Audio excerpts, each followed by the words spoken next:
The spirit of Martin Luther King Jr. lives in Nashville.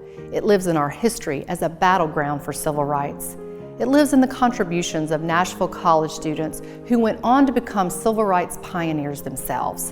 And it lives in Nashville's colleges and universities as we continue to advance Dr. King's legacy by enabling discovery, increasing understanding, and illuminating the human experience we all share. The civil rights movement did not start in state houses or in the halls of Congress. It began in classrooms and meetings rooms on campuses just like yours with students just like you. Just 6 decades ago, lunch counter sit-ins by courageous local students marked the beginning of the end of segregation in our city.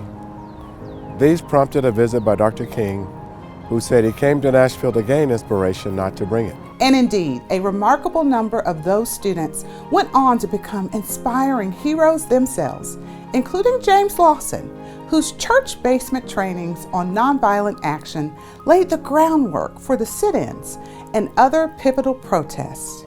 Diane Nash, who organized the Freedom Rides and spurred a movement that led to the Civil Rights Act of 1965.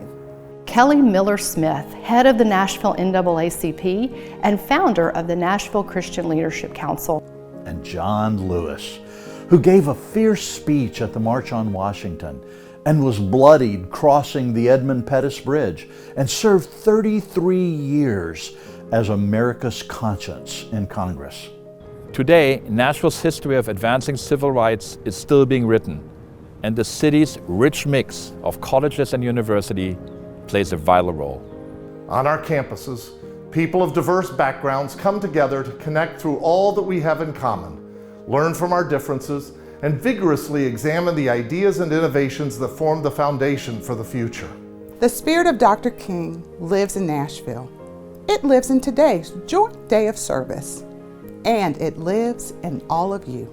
Progress requires young people who are willing to speak out, to serve those whom society has forgotten, and to recognize that our communities are always a work in progress.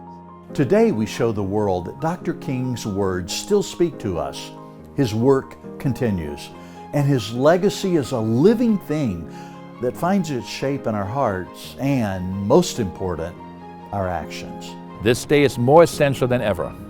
Coming together in service affirms the values Dr. King promoted and rejects the divisions that weaken our nation. Thank you for giving your time today. Thank you for your commitment to furthering Dr. King's work. And thank you again for demonstrating what Dr. King and his fellow trailblazers showed us all those years ago. That when it comes to lifting up our communities, standing for what is right, and creating a more just society, we are always strongest when we act together.